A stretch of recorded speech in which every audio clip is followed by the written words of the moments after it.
Alright, ladies and gentlemen, this is Vampire Q, and this will be a first cast in a long time. Now, I actually forgot my mic settings, and somehow I don't remember that I have to turn on microphone boost, but if I don't turn it on now, my voice becomes real soft. So right now you can actually hear me breathing because there's a microphone boost turned on. Now you can see that some strategy discussion among team 1. Now we have L as the red Terran, and Vampire gives a teal Terran, and purple Terran is Vice Grip because of a Cap P, and Prawny as the blue Terran. Now on the bottom side, two probes going out for team 2. Now we have FDK Megatron as a green Terran, and Choek Chai as the orange Zerg. Now the Protoss yellow color, we have Johari, and finally as the pink Protoss we have Stupid. So we can see team 1 making some jokes about the some unreleased patch in StarCraft 2. Now we can see that there's some discussion. Whoa, is this lag? I think it might be lagging a little bit. I'm not too sure. But as you can see, my graphics has improved. My graphics actually auto bumped to ultra, but then I push it back down some notches. Now we can see this is some weird tactic by team 2. We have FDK Megatron sending out 2 SCVs early in the game. This is really weird. You can see 1 barracks for Megatron, no gas coming through. Choek Chai has opened up with 1 base play and 2 gateways each for Johari and Stupid. Now, we can see there's a proxy barracks by green over here. Now, will team 1 catch wind on this? I don't think so. They are completely blind to this, and the probe of Stupid is going to be trapped and will likely die unless it mineral walks. And nope, the probe dies. Now who got the kill? Oh, Vampire Q got the kill with that marine shot. Now as of now, team 1 is pretty much quiet. Marines barracks, 2 barracks for Vampire Q, reactor add-on for L with a factory, so he's sticking to his fast Helen play. And for purple, 4 SCVs going out, 2 barracks in base and 3 barracks with 1 coming through for Prawn E. Now we can see that Vice Grip is, why would he build barracks over here? That is just plain weird.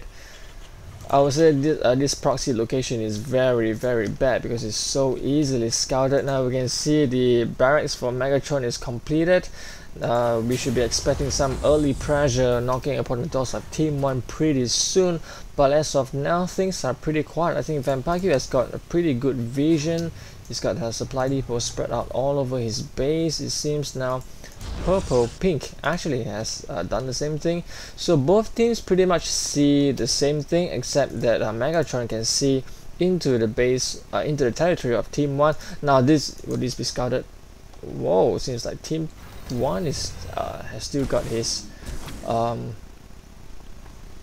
proxy hidden. Now very lucky for team 1, the proxy has not been scouted as of yet. Now the marine for Vice Grip is running around circles, and will this be spotted? Oh yes, it's just the marines of Megatron is scouted this proxy location and will be firing down at the barracks of Vice Grip, and Zerglings coming in immediately to try to rectify the problem of this proxy. But we can see team 1 actually is moving out with a lot of marines. This is some number of marines, which is 6 to 7. Coupled with this is a total of 16 marines. This will make a good this will pack a punch if they can all stick together with Helen support from L. Tier 1 units will be easily fried, so we'll be expecting Zerglings to stay behind, and SCV is actually getting on in the battle to try to take down the marine. And we can see, whoa, interesting, how did I miss this? We can see that the marine, the proxy marine of Megatron actually moved in and has dealt a lot of damage to Vice Grip P, and has disrupted mining, forcing a liftoff and land at the natural position of his base. And we can see that Vice Grip has gone for the desperation move to use his SCVs to actually take the last 3 Marines down. And we can see Zerglings running up. Will Team 1 actually catch wind on this? Oh, it seems like the Marines are actually on focus fire upon the barracks, and these Zerglings are going to do a huge damage to the number of Marines. But well, as of now, we can see L is sitting in a lot of Hellions. This is 11 Hellions, and oh boy, Stalkers on the prowl. These Marines will not be able to match up to the prowess of the Stalkers, and L should really pull back with these Hellions, and actually is trying to snipe the sentries of the Protoss players, and actually doing quite a good job taking one out, I believe. And these Hellions are going to sacrifice themselves and die. But we can see that Vampire Q actually pulling back, perhaps waiting for Prawn East Marines to meet up with his Marines to bolster their numbers. And we can see that Prawny has to retreat from this Protoss attack, but Vampire Q moving in for the flank attack. And will Vampire Q, oh, actually whiffing the coordination a little bit. Vampire Q should have reviewed himself a little bit later. Now we can see Hellions arriving to give backup to Vampire Q, but as of now things are pretty quiet, and the only confrontation, the only battle is right here with Marines and Hellions taking on Stalkers. Not a very balanced battle, I would say. Now we can see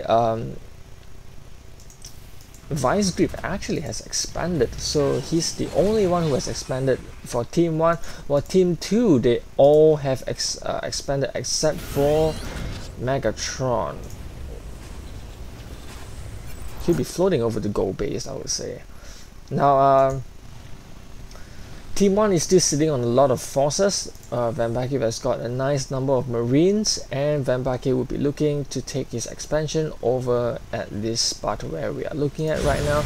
And L's Hellions continue to move out and to put a dent in the number of Zerglings, and yep, these Zerglings will escape just fine. Now let's take a look at tech choices. Twilight Council with Templar Archive, so we can see the Thutupid is coming up with High Templar pretty soon. Robotech going for Colossus for Johari, and for Chowak-Chai, he's still sitting on Zergling tech. No lair coming through, actually pulling up. Whoa, there's a huge battle over here. The Terran forces of Team 1 actually bearing upon the Protoss players on the left side, and we can see that the Protoss are forced to retreat. Force fields placed to try to give some buffer, to buy some time for the warp gates to cool down and to warp in some units. But we can see the Terran force is actually still staying on and to do some last damage possible. You can see Prawn East Marines are actually sitting out here, not joining in the battle. So wow, this is a Hellion run by, should I say, for L, and things are once again quiet. So Chowak-Chai is pretty much sitting on Link Tech, might be working to upgrade his Zerglings. Yes, level 1 melee and Carapace coming through. Megatron is also having double upgrades, but this NG Bay is not doing anything as of yet. Missile turrets, preemptive missile turrets, I doubt there's no Zerg players on Team 1, so why would they do that? L floating over as command center onto the Go base, and is this hologram looks weird, this holographic view. We can see Vampire Q coming with a starport reactor on the factory, so we'll be seeing double medivacs, and Vampire Q seems to be sitting heavy on barracks, so 5 barracks, and L has a second starport coming through. NG Bay coming up. Vampire Q's NG Bay is complete and will be the level 1 upgrade, weapon upgrade is in progress. And Vice Grip is actually sitting on barracks, heavy barracks as well. We can see a pack of cancel. Vampire Q spotting the Zerglings are running in and deciding to cancel the command center. A smart move, I would say, because the Zerglings, you can see the Zerglings actually scouted this spot and pulled back because it was empty. We can see handful Actually, at this kind of medium size, 23 units of Megatron with 2 medevac support moving out and taking down destructible routes. Most likely will be creating an avenue or shortcut to defend his base as necessary. Now we can see that Blue has actually 3 bases, taking the main base of Vice Grip as his own. But as of now, things are pretty quiet. You can see Green is actually moving out, Orange is pulling back, and Green is, wow, transferring a lot of SCVs to the gold base. He wants to mine this out as quick as possible. Some Bio Force moving out, and Vampire Cube is moving out as well. Where do you see the Colossus? That's interesting. Did he scan or something? Our allies are being attacked. I don't know how Vampire Cube actually managed to see Colossus, so I assume that he must have dropped a scan. And we can see that L is still having Helens moving about. Seems like he's pretty much stuck on Helens, having 1 siege tank and a few Banshees with cloak research. Now we can see Vampire Cube sitting out here by the Xelnaga tower, but surprisingly not grabbing it. And here comes the forces of Team 2, High Templars, Colossus. This will be a huge potent force against the forces of Vampire Q or any bio force of Team 1, which happen to comprise of all 4 Terrans. Now we can see Team 2, they're gathering up as one huge army, so we'll be seeing them make a move soon. The only thing is, which direction would they head? Would they be heading up here, or would they be heading to the base of Vampire Q? Now we can see Vampire Q has split up his forces, 2 medevacs going to the right, and we can see Megatron steaming forward, sniping down the orbital command of Vampire Q and taking it out without there wasn't a cancel. And this Colossus, they're going to do a lot of damage to the forces of Prawn E, who's just walked in Colossus fire. Now we can see Cloak the Banshee is actually sniping down the Colossus, doing great damage, helping out to reduce the damage of Team 1. Now we can see that storms are being thrown. Now Vice Grip has come out from behind for a round for a flank attack, but the storms are doing huge damage, wiping out all the marines of Vice Grip. But we can see that Team 1 holds. Now there's a drop over here. Vampire Q managing to disrupt the mining operations of this gold base now, so this is probably something good for Team 1. I would say that he's killing a lot of SCVs as well. Now the forces of Megatron has come out to contend with Vampire Q, but Vampire Q seems to be having the edge over here, forcing a pullback by Megatron. Now Protoss forces actually coming over to help out to take care of this as well, and the medevac wisely pulls out. So things are once again quiet. Now we haven't taken a look at tech choices for a long time. Seems like, wow, Prawn E is sitting on full Marauders. Now there's a ping over here, Warp Prison by Stupid coming into Vampire Q's base, and all these Banshees should stay over here. Yes, these Banshees immediately taking the Warp in units out with the SCV sustaining some damage. Medevac immediately healing it up. Whoa, the energy on the medevacs are very low. Now we can see Johari Stalkers are over here. Now the Banshees for L is going to do a huge amount of damage and most likely will push the Stalkers back. But it's weird because he's got an observer here. He should be able to contend with this force. Now we can see the Stalkers are actually sniping the Banshees down.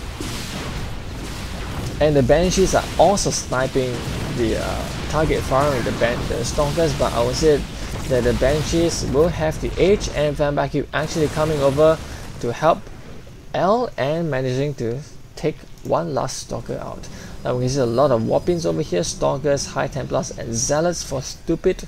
And for Yellow, he's pretty much sitting on Colossus tag, not sure. Oh, Stupid has got Dark Templar tag as well. So Colossus Stalker for Yellow, and for Orange he seems, oh, Ultralisks. So he's been buying time, putting his resources into Zerglings and then transitioning into Ultras. Now let's take a look at Megatron. He's still sitting bio heavy for now, and you can see Vampire Q actually taking some Stalkers by surprise, I would say, I think. and actually letting one through over here. So this Stalker escaped with 26 health. Now let's take a look at upgrades. Vampire Q sitting on 1-1 for his bio, 0 for his air, and Yellow has got 1-1 as well. Blink forward, and would most likely be a mistake with a Vampire Q. Oh, I see now why Vampire Q decided to pull back, because there's another force meeting, and this force will most likely be decimated because of the Colossus Fire. The arc for Team 2 is just way too good for the forces of Team 1, and Team 1 will have to pull back. But then again, reinforcement bio from Team 1 again. Oh man, this is just some bio fast for Team 1. Storm upon the bio of Team 1, making huge damage upon them. You can see all these Marauders, their health immediately dropping down to red, and we can hear some feedbacks as well. The Medivacs on Vice Grip immediately running out of energy. Ultralisk coming up to join in the fray, and with the Planetary Fortress firing down upon the Ultralisk as well. Now we can see how strong the bio is for Team 1, taking out the Ultralisk really quickly. Now Archon gets taken out, evaporating into mist immediately. Now Cloak Banshee is still wreaking havoc upon the force of these Stalkers. Now you can see the confrontation has once again ended, and things are pretty even again. Vampire has mastered up a force of Bio, Medivac with Viking support to deal with the Colossus. Most probably he hasn't got the answer for High Templar as of yet. Now this... oh, is it Team 1? Yes, Team 1 definitely has spotted this. Now there's a drop over here, or is it from Warp Prism? But Prawn E, I believe he's gonna be able to deal with this, but it's weird that he's making so many Marauders. Maybe he's got some weird strategy, but we can see Johari moving in with Stalkers to try to take out the expansion of L, but we can see Vampire knocking down the destructible debris to cut an open avenue for a short time to help L to deal with these Ultralisks. And we can see Steam forward, and all these Ultras are going to do splash damage against the bio. We can see Vampire actually moving his bio out to spread them out a little bit to reduce the splash damage from the Ultralisk. And we can see that whoever got this, I think it was Stupid, he immediately cancelled the Nexus that was warping in because of the presence of Vampire Q's bio. Now we can see a purple over here, and we can see that, oh boy, all these Medivacs are empty. And once again, this... wait, is this base being long distance mined all along? No, it seems that Vice Grip actually destroyed this command center. You can see Vampire Q forces over here gathering up to probably to mount an attack, I would say. And yes, he's moving on now, sitting very heavy on Bio and Vikings. Actually, these 10 Vikings steam and running forward to snipe the Nexus of Johari down. And I would say that he's going to get this, and beautifully done by Vampire Q. Vikings moving forward to probably try to get a buffer to have the Stalkers to shoot at the Vikings instead. And we can see that this force is actually very strong from Vampire Q, still sitting on 1-1 upgrades, but deciding to pull back now. And blink forward by Johari, and seems that Vampire Q is still pretty much alone right now. It's weird that he's just running and not attacking. One Marauder falls down, and finally Vampire Q decides to attack, taking the two Zealots out in an instant.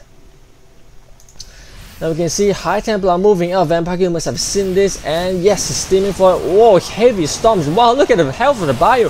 They're all in the red and the orange, and Vampire definitely needs his Medivac to be healing this bio force, but the Medivacs are all empty and dry. But we can see Vampire is still making a stand over here, pulling back, trying to kite the Stalkers as much as possible with his bio force. Vikings actually landing down to 8 in the battle, and whoa, Vice Grip coming in to help Vampire Q with a steam running forward. Now the Bio Force from Megatron over here. While this has been non-stop action, there's Banshees over here in base of Team 2. So like I said, Megatron has left the game, so L's Banshee has done a lot of damage over here, and Vampire Q will be taking out the Nexus of Stupid. And we can see Johari and Stupid has left the game. Vampire Q building missile turrets over here, so I'll say that he's going to get this base. Now we can see Prawn E has dropped in the base of Megatron, but he's not around, so the only last player remaining is Chorak Chai, so it's a matter of time he will leave. He's got the resources of 4 players, but can he get the army worth of 4 players to deal with the full strength of Team 1. Ultralisk is doing a lot of damage. Fully upgraded Ultralisk against almost fully upgraded Bio. Things are pretty much quiet again, except for the forces of Prawn E and L, Banshees with Marauders and Medivac hitting in the base of Team 2. Now this hive, if it goes down, that'll be the end of any form of tech for Chai. Ultralisk popping up. This is 5, and whoa, holy crap, this is 12 Ultralisk, and it's just a matter of question on where he will move his Ultralisk force, and it seems like he's dealing with Marauders. One Marauder immediately dropping dead, and you can see that all these Ultralisk having a heyday, wiping out the force of Ultralisk, and Vampire is steaming forward and will be losing all his bio to these all these Ultralisk. But we can see Prawny's attack still hasn't ceased. He has come out from the back and attacking the base of Chai. But all these Ultralisk forces are just simply too much for the bio to handle. Now we have seen 2 continuous forces of bios thrown at the forces of these Ultralisk, but has only been 2 dead. Now there's a last wave of bio over here by Vice Grip, and now all these Ultralisk will be dead. And we can see that Team 1 has finally prevailed, and Chai has left the game, so Team 1 sees the victory. Now, while we can see some Banshees over here as well, so Banshee is dealing a lot of back damage. Oh man, this has been a good game. 30-minute worth of game. Hope you guys enjoyed this cast. I definitely enjoyed playing this. It was some master level game. So yeah, wow, this is cool. Something died, not sure what. So yeah, this will be the end of the cast, and I'll see you guys next time.